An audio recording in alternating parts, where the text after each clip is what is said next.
Hello les amis, j'espère que vous allez bien et que vous prenez bien soin de vous. On est parti dans un épisode un peu plus long sur comprendre les évitants, ce qu'ils ressentent vraiment et pourquoi ils fuient.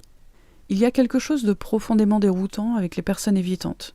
Elles peuvent être présentes, investies, même sincères, et pourtant, dès que la relation devient réelle, elles prennent de la distance, comme si l'intimité, au lieu de les rapprocher, les faisait reculer.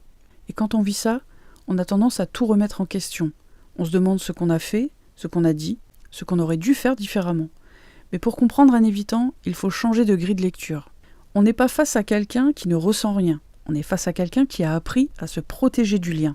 Dans la théorie de l'attachement, le profil évitant se construit souvent dans des environnements où l'expression émotionnelle n'était pas vraiment accueillie.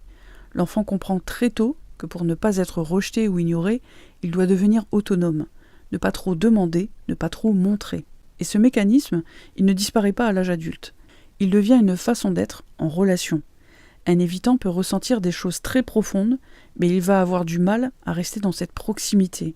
Parce que pour lui, l'intimité est associée à une forme de perte de contrôle. Plus la relation devient sérieuse, plus quelque chose en lui s'active. Ce n'est pas forcément conscient, c'est presque automatique.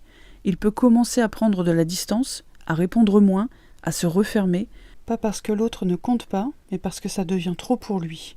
Et c'est là que le malentendu commence. Parce que la personne en face va interpréter cette distance comme un désintérêt, alors qu'en réalité, c'est souvent l'inverse. C'est justement parce que ça devient important que l'évitant recule. Il y a aussi cette dynamique de va-et-vient. Un évitant peut s'éloigner puis revenir. Pas forcément pour construire quelque chose de stable, mais parce que la distance lui permet de retrouver un équilibre. Quand il est trop proche, il se sent envahi. Quand il est trop loin, il ressent le manque. Et donc il oscille entre les deux. Le problème, c'est que cette oscillation crée énormément d'instabilité pour la personne en face. On s'accroche au moment où il est présent, on espère que cette fois il va rester, et on ne comprend pas pourquoi il repart. Mais ce qu'il faut comprendre, c'est que ce fonctionnement ne change pas simplement parce qu'on aime quelqu'un. Un évitant ne devient pas sécurisant parce que la relation est sincère. Il a besoin d'un travail sur lui, d'une prise de conscience, parfois même d'un accompagnement. Et c'est là que c'est important de se repositionner. Parce que rester dans une relation avec un évitant en espérant qu'il change sans qu'il fasse ce travail, ça mène souvent à s'oublier soi-même.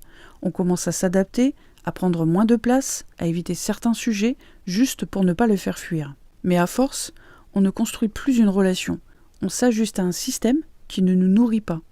Comprendre un évitant, ce n'est pas excuser tous les comportements. C'est simplement voir ce qui se joue en profondeur. Et surtout, se poser une vraie question.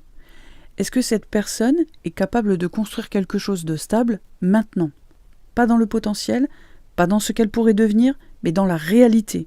Parce qu'au final, une relation ne se construit pas sur ce que quelqu'un pourrait être, mais sur ce qu'il est capable d'offrir aujourd'hui.